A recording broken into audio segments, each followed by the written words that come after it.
তৃণমূল পরিচালিত গ্রাম পঞ্চায়েত প্রধান বাংলাদেশী। এমনই বিস্ফোরক অভিযোগ তুলে কলকাতা হাইকোর্টে মামলা করেছিলেন 5 গ্রামবাসী। মামলাটি বর্তমানে বিচারপতি অমৃতা সিনহা ডিভিশন বেঞ্চে বিচারাধীন। তবে উচ্চ আদালতের নির্দেশে ইতিমধ্যে দুবার মহকুমা শাসকের দপ্তরে এই নিয়ে শুনানি হয়েছে। এবার সেই শুনানিতে উঠে এলো বিস্ফোরক তথ্য। মালদা হরিশ্চন্দ্রপুর 1 নম্বর ব্লকের রশিদাবাদ গ্রাম পঞ্চায়েতের প্রধান লাভলি খাতুন অভিযোগ করেন, ভুয়ো পিতৃপরিচয় এবং 11 জনের ভুয়ো সাক্ষ্য ব্যবহার করে ভারতীয় পরিচয়পত্র তৈরি করিয়েছেন তিনি। আদতে তিনি বাংলাদেশী। গ্রামবাসীদের অভিযোগ, যে ব্যক্তিকে বাবা হিসেবে পরিচয় দিয়েছেন সেই মুস্তাফার মেয়েই নন লাভলি খাতুন। এমনকি 11 জন সাক্ষীর বয়ানে যে স্বাক্ষর রয়েছে তাও জাল। এই ঘটনা প্রকাশ্যে আসতেই চাঞ্চল্য তৈরি হয়েছে জেলার রাজনৈতিক মহলে। যদিও অভিযুক্ত বাংলাদেশি পঞ্চায়েত প্রধান নিজেকে ভারতীয় নাগরিক হিসেবে দাবি করছেন, তবে তিনি ক্যামেরার সামনে কোনো মন্তব্য করতে রাজি হননি। হরিশ্চন্দ্রপুর 1 নম্বর ব্লকের রশিদাবাদ গ্রাম পঞ্চায়েতে তৃণমূলের দখলে।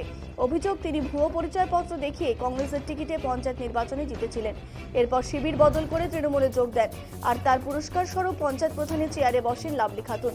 উল্লেখ্য, দীর্ঘদিন ধরেই এলাকার মানুষজন অভিযোগ করছিলেন যে লাভলি খাতুন ভারতীয় নাগরিক নন, তিনি আদপে বাংলাদেশী। তিনি জালিয়াতি করে ভোটার আধার সহ এদেশের সমস্ত পরিচয়পত্র হস্তগত করেছেন। এই নিয়ে প্রশাসনের বিভিন্ন স্তরে একাধিক অভিযোগ দায়ের হলেও কোনো তদন্ত হয়নি বলে অভিযোগ। তাই শেষ পর্যন্ত এলাকার 5 বাসিন্দা বিষয়টি নিয়ে কলকাতা হাইকোর্টে দ্বারস্থ হন।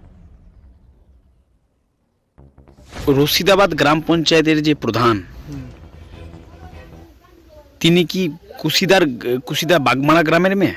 না, কোনোদিনও দেখেননি? না দেখিনি। কিন্তু আপনারা তো সাক্ষীদের নাম দিয়েছেন, আপনাদের গ্রাম থেকে 11 জনের নাম আছে। আমাদের সাক্ষী কাগজ পেপার কিভাবে নিয়েছে আমরা এখন জানি না। আপনারা জানতেন না? না, জানি না।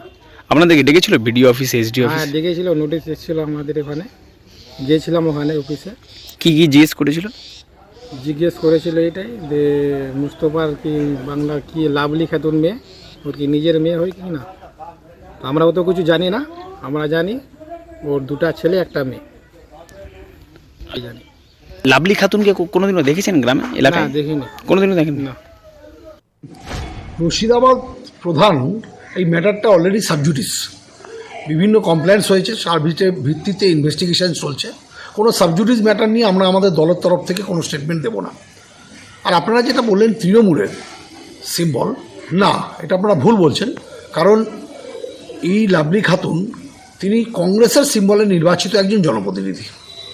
আর লোকাল লেভেলে কোন সিট মহিলা রিজার্ভ আছে, কোন সিট শিডিউল কাস্ট রিজার্ভ আছে, কী কারণে প্রধান, সেটা তো ধরেন লোকাল যারা নেতৃত্ব আছেন তাদের সাথে কথা না বলে আমরা এটা বলতে পারবো না, এটা আমাদের বলা উচিত না।